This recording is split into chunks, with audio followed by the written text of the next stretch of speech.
हर हर महादेव। दोस्तों, स्वागत है आपका अपनी यूट्यूब चैनल धर्म मंगल पर। आश्विन मास के 15 दिन के भीतर दो ग्रहण, एक सूर्य ग्रहण और एक चंद्र ग्रहण किस प्रकार का संकेत लेकर आ रहे हैं, कब लग रहे हैं, कहाँ लग रहे हैं और सावधानियाँ किस प्रकार की रखनी है, सूतक काल कब से लेकर कब तक मान्य रहेगा, कहाँ कहाँ सूतक का ध्यान रखना आवश्यक है, विशेषकर गर्भवती महिलाएं ग्रहण काल में के समय में क्या करें क्या न करें, सारी जानकारी आपको आज की वीडियो में मैं शेयर करने वाली हूँ। भोले बाबा की कृपा सदैव आप और आपके समस्त परिवार पर बनी रहे। आज की वीडियो में मैं आपसे बात करने वाली हूँ आश्विन मास में लगने वाले सूर्य ग्रहण के बारे में। सूर्य ग्रहण को लेकर बहुत सारे प्रश्न आप लोगों के आ रहे हैं कमेंट बॉक्स में और समय के अभाव से की वजह से वीडियो थोड़ी देर से आ रही है, लेकिन अभी भी सूर्य ग्रहण का जो समय है आप लोग समझ लीजिए आप लोगों को क्या क्या सावधानियां रखनी है। वीडियो बहुत ही महत्वपूर्ण है, पूरा जरूर देखिएगा। अच्छी लगी वीडियो तो लाइक भी जरूर कीजिएगा, क्योंकि आपके लाइक्स, आपके कमेंट मेरे लिए बहुत ही महत्वपूर्ण है। यही एकमात्र जरिया है जिनसे मुझे पता चलता है कि आपको ये वीडियो अच्छी लगती है और आपके लिए ये वीडियो उपयोगी है। तो अच्छी लगी वीडियो तो वीडियो को लाइक कीजिएगा। पूरी वीडियो को ज़्यादा से ज़्यादा शेयर कीजिए और चैनल पर पहली बार आए हैं, अगर अभी तक आपने चैनल को सब्सक्राइब नहीं किया है तो आज की वीडियो अगर आपको अच्छी लगे तो चैनल को सब्सक्राइब करके बेल आइकन को ज़रूर प्रेस कीजिएगा। इससे क्या होगा, इस चैनल पे जो भी वीडियो नई अपलोड होगी उनकी नोटिफिकेशन आपको सही समय पर प्राप्त होगी। बात करते हैं, सबसे पहले सूर्य ग्रहण लगने वाला है। देखिए, सूर्य ग्रहण हमेशा अमावस्या के दिन ही लगता है। ऐसे में अमावस्या 14 अक्टूबर 2023 को शनिवार के दिन ही है। तो शनिवार के दिन ग्रहण लग रहा है सूर्य ग्रहण, और इसी महीने में चंद्र ग्रहण भी है जो कि पूर्णिमा को लगेगा। तो उसके बारे में आगे आपसे जानकारी शेयर करूंगी। यह ग्रहण कन्या राशि में लगेगा और चित्रा नक्षत्र में लगेगा। इसे कंकड़ाकृतीय सूर्य ग्रहण कहा जाता है। वलय आकार सूर्य ग्रहण, रिंग ऑफ फायर। अब कंकड़ाकृतीय सूर्य ग्रहण या फिर रिंग ऑफ फायर किसे कहते हैं? देखिए, जब चंद्रमा और पृथ्वी के बीच की दूरी इतनी होती है कि चंद्रमा सूर्य के एकदम बीचों बीच आ जाता है, और जब ऐसी स्थिति हो जाती है तो सूर्य के चारों तरफ एक रिंग की तरह जैसे कि एक अंगूठी की आकृति बन जाती है, और इसे ही वलयाकार सूर्य ग्रहण कहा जाता है, रिंग ऑफ फायर कहा जाता है, क्योंकि वह आग की अंगूठी की तरह दिखाई देता है। सूर्य की किरणें जो है वह चंद्रमा के किनारे से थोड़ी सी दिखाई देती है, जो कि अग्नि का स्वरूप दिखती है और अंगूठी की तरह दिखाई देता है।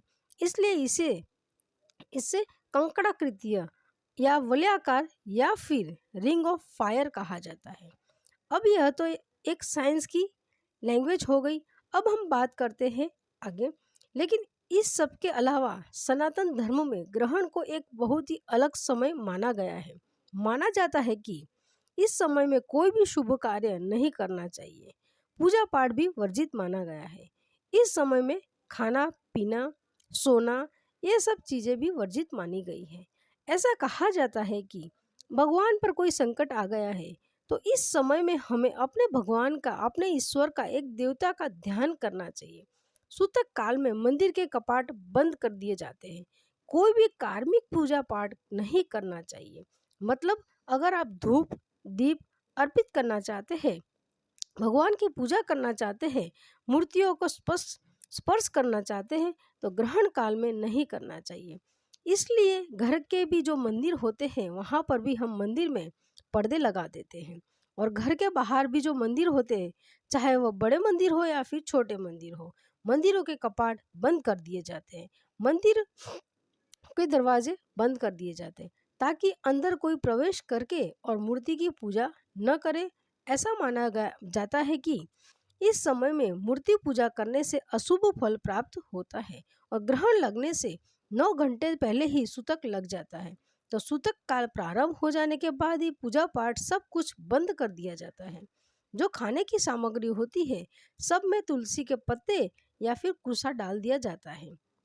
और जब सूर्य ग्रहण समाप्त हो जाता है फिर स्नान करके घर का शुद्धिकरण करते हैं। उसके बाद ही मंदिर में पूजा होती है, घर में भोजन पकता है। मगर इस प्रकार का नियम शास्त्रों के अनुसार सनातन धर्म में बताया गया है, जिसका हमें पालन करना भी चाहिए।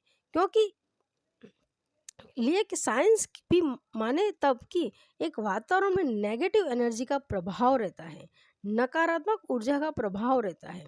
जब भी सूर्य ग्रहण या फिर चंद्र ग्रहण लगता है तब इसी प्रकार का, अगर हम वैज्ञानिक भाषा में कहें, तब भी नकारात्मक ऊर्जा का प्रभाव पड़ता जाता है। तो इन सभी बातों का ध्यान रखना चाहिए। और विशेषकर जो गर्भवती महिलाएं होती है उनके लिए ग्रहण काल का समय ज़्यादा सावधानी का होता है। ग्रहण काल के समय में गर्भवती महिलाएं घर से बाहर नहीं निकलती है। कोशिश करना चाहिए कि हम घर के अंदर रहे, सूर्य ग्रहण की किरणें हम पर या फिर हमारे बच्चे पर न पड़े। पूरे समय मंत्रों का जाप करते रहना चाहिए। किसी भी मंत्र का जाप आप कर सकते हैं। सोना नहीं चाहिए, कुछ भी काटना नहीं चाहिए, जैसे कि सब्जी, फल इत्यादि, या फिर सिलाई बुनाई करना, ये सभी चीज़ें नहीं करनी चाहिए। मतलब गर्भवती महिलाओं के लिए यह समय विशेष रूप से सावधान रखने वाला होता है। कोई भी ऐसा कार्य नहीं करना चाहिए जिसके कि बच्चे को नुकसान हो। आंख बंद करके सोना नहीं चाहिए। ग्रहण को देखने का भी प्रयास नहीं करना चाहिए। पूरी तरह से सावधानी के साथ जागते हुए भगवान के नाम का स्मरण करना चाहिए। अच्छा, तो अब जानते हैं कि ग्रहण कब लग रहा है और किन किन देशों में दिखाई देगा। देखिए, यह सूर्य ग्रहण टेक्सास से शुरू होकर मैक्सिको के साथ ही मध्य अमेरिका, कोलंबिया और ब्राजील के कुछ हिस्सों से गुजरता हुआ अलास्का और अर्जेंटीना तक दिखाई देगा। दक्षिण अमेरिका के कुछ क्षेत्रों को छोड़कर उत्तरी America, Canada, British Virgin Islands, Guatemala, Mexico, Argentina, Colombia, Cuba, Barbados, Peru, Uruguay, Antigua, Venezuela, Jamaica, Haiti, Paraguay, Brazil, Dominica, Bahamas आदि जगहों पर दिखाई देगा। तो अगर आप इन स्थानों पर रहते हैं तब आपको इन सभी बातों का ध्यान रखना है। जैसे सूतक काल यही रह जाएगा जहाँ पर सूर्य ग्रहण दिखाई दे रहा है। जहाँ पर सूर्य ग्रहण दिखाई नहीं देता वहाँ पर सूतक काल और सूतक काल से जुड़े हुए नियम जो होते हैं, शुद्धिकरण इत्यादि, जो भी सभी चीज़ें नहीं मानी जाती है। सूर्य ग्रहण कब से कब तक लगेगा, तो देखिए, सूर्य ग्रहण का प्रारंभ हो रहा है रात्रि में 8:34 पर और समाप्त होगा मध्य रात्रि में 2:25 पर। मध्य रात्रि में के समय 14 अक्टूबर की रात्रि के समय 8:34 से सूर्य ग्रहण का प्रारंभ हो रहा है और फिर उसी दिन यानी कि मध्य रात्रि में 15 अक्टूबर से माना जाएगा 2:25 पर समाप्त हो जाएगा। तो जैसा कि समय के अनुसार ही आप समझ सकते हैं कि रात्रि में यह सूर्य ग्रहण लग रहा है। मतलब जब सूर्य ग्रहण होगा तब भारत में रात्रि का समय होगा। ऐसे में भारत में सूर्य ग्रहण का प्रभाव नहीं होगा। भारत में सूर्य ग्रहण नहीं लग रहा है। अब जिन स्थानों पर सूर्य ग्रहण नहीं लगता उन स्थानों पर सूतक नहीं माना जाता है। किसी भी प्रकार का सूतक से जुड़ा हुआ कोई भी नियम नहीं माना जाता है। तो जैसे कि अगर आप उन स्थानों पर रहते हैं, उस देश में रह रहे हैं जहाँ पर ग्रहण लग रहा है, तो आपके लिए सूतक काल भी मान्य होगा। आप सभी प्रकार के नियम का पालन भी करेंगे। लेकिन जो लोग भारत में रहते हैं तो भारत में यह ग्रहण दिखाई नहीं दे रहा है, आपके लिए किसी भी प्रकार का सूतक का नियम लागू नहीं होता है।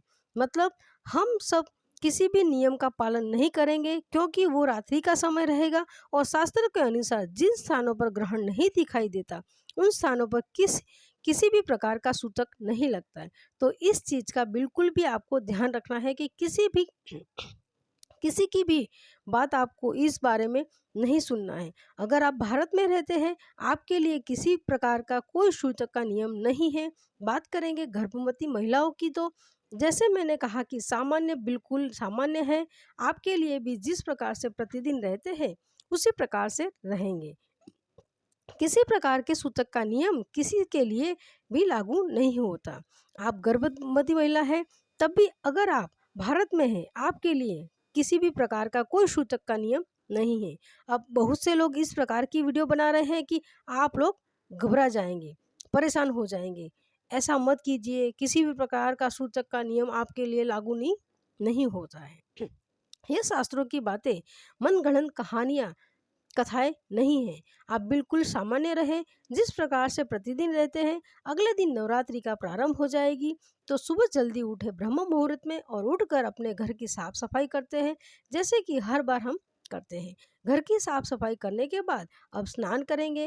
गंगा जल मिश्रित जल से स्नान करना चाहिए और उसके बाद में घर में गंगा जल का छिड़काव करके माँ की चौकी की स्थापित करके और नवरात्रि की पूजा का प्रारंभ करेंगे। तो हमारे लिए मतलब भारत में रहने वाले जितने भी लोग हैं, उनके लिए ग्रहण का किसी भी प्रकार का कोई नियम नहीं है। बार बार रिपीट करने का यही मतलब है कि आप लोग इस चीज़ को समझे, क्योंकि वीडियो जाने के बाद भी कई लोगों के बार बार प्रश्न आते हैं कि हम प्रेग्नेंट हैं, हमें क्या करना चाहिए, हम पूजा करें या ना करें। तो कि बिल्कुल पूजा भी होगी। जिस प्रकार से आप पूजा करते हैं वो समय वैसे पूजा का नहीं होता है, 8:30 बजे होंगे। लेकिन फिर भी अगर अमावस्या की रात्रि में आप मंत्र जाप इत्यादि करना चाहते हैं, बिल्कुल कर सकते हैं, कोई समस्या नहीं है। अपने घर के मंदिर में पूजा करना या फिर मूर्तियों को स्पर्श करना, कुछ जो भी कुछ है हम कर सकते हैं। अगर आप भारत में है, किसी प्रकार का नियम आपके लिए नहीं है। लेकिन अगर आप भारत से बाहर जिन शहरों के मैंने नाम बताए, आपको जिन देशों के नाम मैंने आपको बताए, अगर आप उन देशों में रहते हैं तो आपके लिए बिल्कुल सूतक का नियम लागू होगा। आप सभी प्रकार के नियम का पालन करेंगे, जैसे कि इस समय में आपको भोजन नहीं करना चाहिए। अगर आप गर्भवती महिला है तो आपको उस समय में सोना नहीं चाहिए। फल या सब्जी आपको काटना नहीं है। कोई भी चीज़ छीलना या बिल बुनना नहीं है। हर प्रकार की सावधानी आपको रखना है। अगर आप गर्भवती महिला है और उन देशों में रहती है जहाँ पर ग्रहण लग रहा है, लेकिन हाँ, अगर सूर्य ग्रहण दिखाई नहीं देता, तब भी कुछ बातें जिनका प्रभाव हम सबको देखने को मिलता है। जैसे कि वैज्ञानिक दृष्टिकोण से ज्योतिष शास्त्र के अनुसार यदि सूर्य ग्रहण दर्शनीय न हो, तब भी इसका प्रभाव राशियों पर पड़ता है। जैसे कि इस दौरान कुछ राशियों को सर्वाधिक सतर्क रहने की आवश्यकता होती है। वो राशियां है मेष, कर्क, तुला और मकर। और हाँ, विशेष सावधानी कन्या राशि के जातकों को रखना है। अगर आप चित्रा नक्षत्र में जन्मे हैं या फिर अगर आप कन्या राशि के जातक हैं, तो आपके लिए यह ग्रहण का जो समय है विशेष रूप से लाभकारी नहीं होगा। आपके लिए कष्टदायी समय कितने दिनों तक, सिर्फ 40 दिनों तक आपको सावधानी रखनी है। करना क्या है, आपको हर रोज सूर्य भगवान को अर्घ्य देना है सुबह उठकर, और हो सके तो भगवान के 108 नामों का जप कीजिए। फिर 108 बार भगवान सूर्य के किसी भी नाम का जप कर सकते हैं, या फिर आदित्य हृदय स्तोत्र का पाठ कीजिए। बस इतना कर लीजिए, ग्रहण के दुष्प्रभाव से आपको मुक्ति मिल जाएगी। सूर्य ग्रहण के 12 घंटे पहले सूतक लग जाता है, तो जिन देशों में सूर्य ग्रहण लग रहा है वहां पर सूतक 12 घंटे पहले ही मान्य हो जाएगा। तो अगर आप इन बातों को मानते हैं, मतलब अगर आप सनातन धर्म से हैं, तो जहाँ पर भी है वहीं पर आपको इन बातों को मानना ही चाहिए। फिर आपको सूतक काल के सभी नियम का पालन करना है। तो दोस्तों, यह है आज की वीडियो, जिससे सूर्य ग्रहण से संबंधित जानकारी मैंने आपसे शेयर करी। उम्मीद है करती हूँ कि आपके लिए उपयोगी होगी। पर आपसे एक रिक्वेस्ट है मेरी आपसे कि वीडियो को ज़्यादा से ज़्यादा शेयर कीजिए, क्योंकि बहुत से लोगों की जो कि बिना मतलब बेवजह संशय में पढ़कर बहुत सारी भ्रांतियों को के शिकार हो जाते हैं। अगर आपको वीडियो शेयर करेंगे तो दूसरे लोगों को भी लाभ होगा। दोस्तों, वीडियो अच्छी लगी हो तो वीडियो को लाइक कर दीजिएगा, साथ ही साथ चैनल को सब्सक्राइब कर दीजिएगा। नमस्कार दोस्तों।